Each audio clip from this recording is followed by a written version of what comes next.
নমস্কার। আজকে আমার রেসিপি হচ্ছে চিকেন ডাক বাংলো।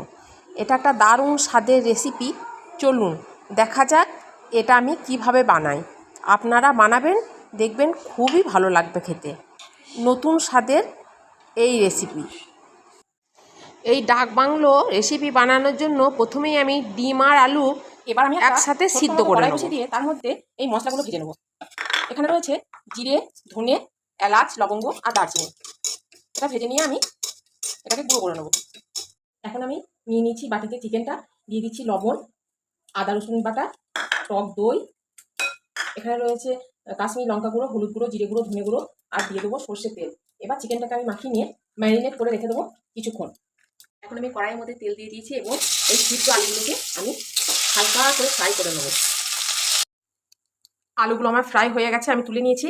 এবার কড়াইয়ের মধ্যে আমি আর একটু তেল দিয়ে দিলাম ফোড়নটা, জিরে, শুকনো লঙ্কা, এলাচ আর দারুচিনি।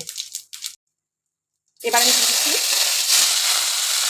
পেঁয়াজ কুচি ও কাঁচা লঙ্কা। পেঁয়াজটা ভাজা হয়ে গেছে, এবার আমি দিয়ে দিচ্ছি আদা রসুন বাটা আর টমেটো কুচি।